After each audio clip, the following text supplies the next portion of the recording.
Bonjour à tous et bienvenue dans un nouveau mini-podcast. Aujourd'hui, on va parler d'un petit film assez sympa qui s'appelle Le Sang des Templiers. Alors, Le Sang des Templiers, petit film du coup, qui est sorti en 2011. Voilà, donc ça fait un certain temps, on va dire. Et donc, qui est réalisé par Jonathan English, qui est connu pour avoir fait donc ce film-là qui est Ironclad pour sa version originale, et donc qui a fait Le Sang des Templiers 1 et Le Sang des Templiers 2, et après, pas forcément des films très notables qui vont vraiment vous dire. Alors, ce film. Donc, à noter que c'est un film qui est sorti au cinéma, parce qu'au début, je pensais que c'était qu'un direct ou DVD. C'est un film qui est sorti au cinéma, que j'ai vu récemment, et qui en fait, comment vous dire, c'est un film qui est, allez, c'est pas mal. On va dire que les défauts vont être liés à la qualité du film. On sent que c'est un petit film qui a pas forcément les moyens, qui va recevoir un film pour faire un film historique de cette ampleur-là. Donc, pour résumer, ce film évoque en gros l'épisode de la Magna Carta, qui est en fait la période où le roi d'Angleterre ne reconnaît plus, on va dire, l'autorité du pape, et en gros va laisser, en fait, c'est ce qui va se passer, on va suivre le roi Jean sans Terre qui signera en gros la Magna Carta, qui permettra en fait de faire en sorte que le roi laisse les terres au peuple, et que le peuple puisse, voilà, que le peuple ait le pouvoir et le pouvoir en Angleterre. Donc on retrouve plusieurs années où le roi Jean sans Terre en fait ne va pas respecter cette charte. Donc la Magna Carta c'est une charte, et donc au nom du pape va vouloir reprendre ses terres. Mais voilà, nous allons suivre l'aventure d'un Templier, d'un ancien Templier revenu de Terre Sainte, joué par James Purefoy, qu'on a pu voir en Marc-Antoine, dans la série Rome, et dans beaucoup d'autres séries et films. Donc c'est un acteur que j'adore et que j'aime beaucoup. Donc, qui va s'affronter à ce roi et va défendre un château qui est situé, donc c'est le château de Rochester, qui est situé en fait dans une position stratégique. En gros, si le roi Jean sans Terre prend ce château, il pourra détenir tout le sud de l'Angleterre et conquérir plus facilement Londres. Donc le pitch est assez sympa. Comme je vous l'ai dit, c'est un film. En fait, ça fait très direct DVD. En fait, quand on ne sait pas que c'est sorti au cinéma. Et comment dire. Donc moi, je suis passé au-delà de on va dire toutes les critiques au niveau de la qualité du film. Je vais pas forcément y revenir dessus. Parce qu'il y a des trucs assez sympas au niveau qualité.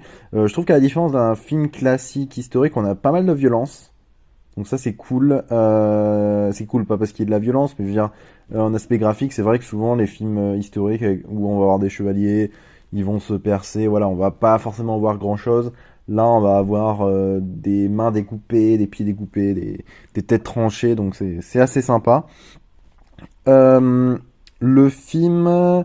que dire du film? Donc, on retrouve quelques acteurs connus. Il y a Derek Jacobi, donc acteur qu'on a pu voir dans Gladiator, dans le Hamlet aussi de Zeffirelli, dans pas mal de films.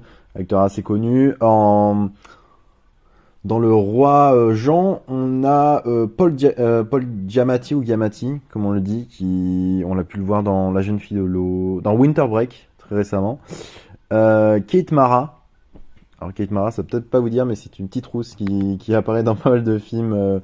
C'est vraiment une actrice des années 2000, on va dire, qui a fait... qu'est-ce que je peux noter comme film? Elle a fait pas mal de trucs. Elle avait joué dans la série House of Cards, dans Les 4 Fantastiques, je crois, récemment. Donc en gros, voilà, quelques petits films sympas. On a Brian Cox, qui est... connu parce qu'il a joué dans la série Succession, mais il a joué quand il était jeune le premier Hannibal, hein, pour les gens qui ne savent pas. Des acteurs comme Jason Flemyng, donc après des acteurs assez du coup britanniques. le film est assez cool, donc sur sa longueur, c'est un petit film. Je pense que vous pouvez le regarder en une soirée, ça peut vous détendre, ça va peut-être vous faire marrer, voilà, au niveau de la qualité du film, parce qu'il y a des scènes, et c'est ça qui est compliqué, parce qu'en fait, il y a des scènes, je trouve, qui sont assez bien réussites. En fait, les scènes assez sobres, mais voilà, on va avoir des fondus faits de manière assez grossière, assez grossier.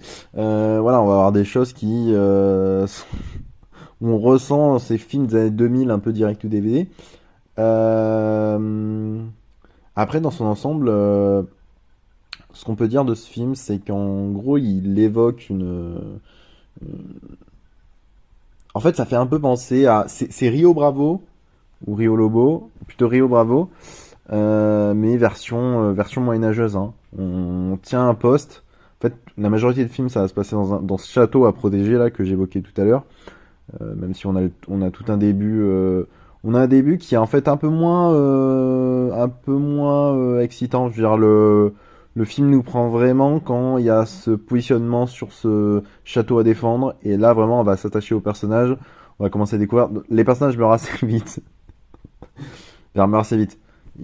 On va dire, quand la guerre va commencer, quand les batailles vont commencer, des personnages vont mourir assez vite. On a un personnage qui est du coup je vous spoilerai pas, mais un personnage qui meurt, qui est du coup un personnage important.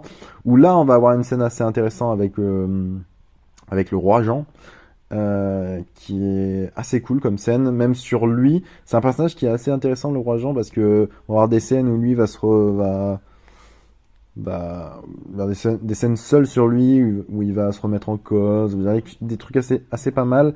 Comme je disais, le personnage le plus intéressant c'est celui de James Purefoy, parce que du coup c'est un templier, un ancien templier qui en gros va un peu pas renier sa foi, mais il va euh, il va passer outre tous les dictats qui lui imposent des choses qui ne permettraient pas vers voilà, de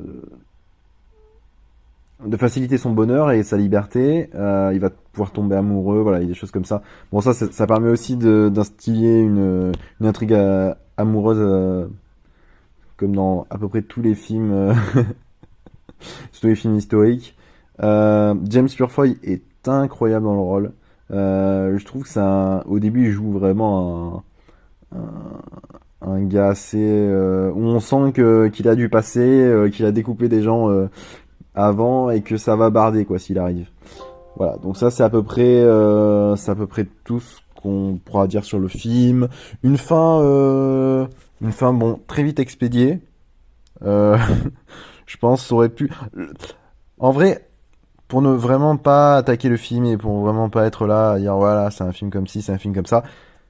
Pour la qualité du film et pour le budget du film, je trouve que c'est un petit film assez sympa. Voilà. Ça aurait pu être peut-être mieux réalisé, quelques plans à refaire, mais en vrai, du coup, je le laisse tel parce que je me dis, comme c'est l'œuvre finale, c'est le résultat qui nous est apporté, c'est un film du coup des plus intéressants à voir.